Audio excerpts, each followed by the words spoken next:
The wait is finally over. Star Fox Zero is here. After about a long decade of waiting or so, we finally got a new Star Fox game.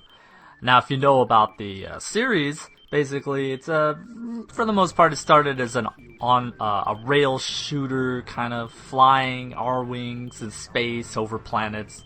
It was very fun. The original one on the Super NES was a blast. I had so much fun. And N64, Star Fox 64 is amazing as well. Absolutely fun. And then the series kind of, it went kind of all over the place with adventures, and Assault was pretty good in its own way. But it really, like the original 2, was the best. At least in my opinion. Now that the new Star Fox Zero's out, is it good? Is it even better? Well, I would say it actually did a very good job. It's an HD version of 64, pretty much. It does kind of retell the story of the N64 one, but there are actual new story elements into it. If they were to make a sequel, I would imagine it would be a whole new story, which would be amazing. However, this one presentation of being sort of a remastered new reboot, reimagine, turned out to be actually pretty well. Gameplay wise, this is exactly what you would expect for the original, especially the 2 Star Fox games. You got your rail shooters, you got your all-range mode, there's a couple new modes such as the gyro wing, there's the walker as well. I particularly think that the R-wing / walker is the best, good combination that you got, a walker shooter, you can unlock things, hacking into things, and flying. That felt very well. Landmaster, of course, is here. Very awesome. Just like what you expect from, Star Fox 64. Gyro Wing is very different. You do have to kind of do espionage. It's a bit slower, but I didn't find too much trouble with it. It may be a change in the type of gameplay compared to all the other levels, but I didn't find it. I found it to be actually pretty fun. This game's control is quite unique and a bit of a hot topic about this actual game. It does use motion control, but it's not exclusively motion only. What happens is you still move the R-wing with the analog stick, you shoot with buttons, but you actually have a separate aiming with the motion control of the gamepad.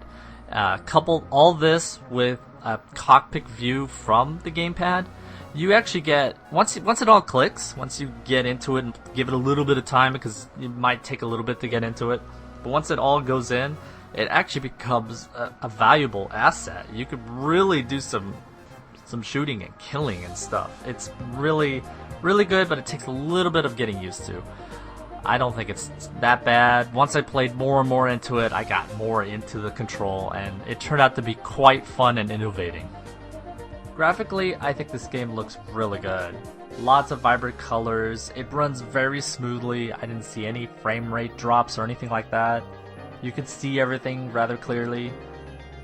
Overall, I think the game looks very appealing, very nice. There's probably a couple places I can think of where if you get too close, it, really face on, it does look a little blurry, but really for the most part, I don't think you're going to really see that. If you're only really looking for it, you'll see it, but otherwise if you're just playing it, you won't see it. It looks great. I think the game looks fine. The music in this game is really good. It's not orchestrated, but it sounds just as great. Lots of great remixes from the original Star Fox 64. They even threw in some actual tracks from the original Super NES Star Fox, so that's a great welcome to. Everything seems to fit very well. I don't have any complaints with the music at all. It sounds amazing. In conclusion, I think this game is great. The controls obviously takes a little bit of getting used to, probably the most sticking point in this title, but I think is not as bad as probably what some people say it is. Gameplay is amazing. There's a lot of replayability because there's a lot of different paths you could take.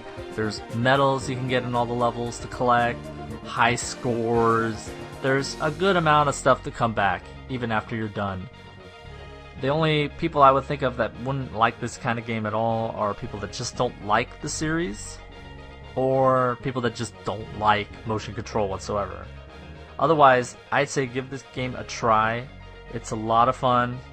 It's something I can always go back, just jump in, play, enjoy. A lot of replayability. I definitely recommend this game.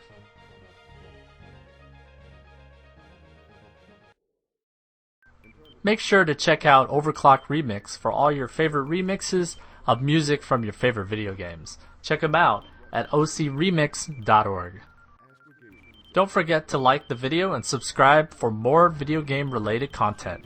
Thanks for watching.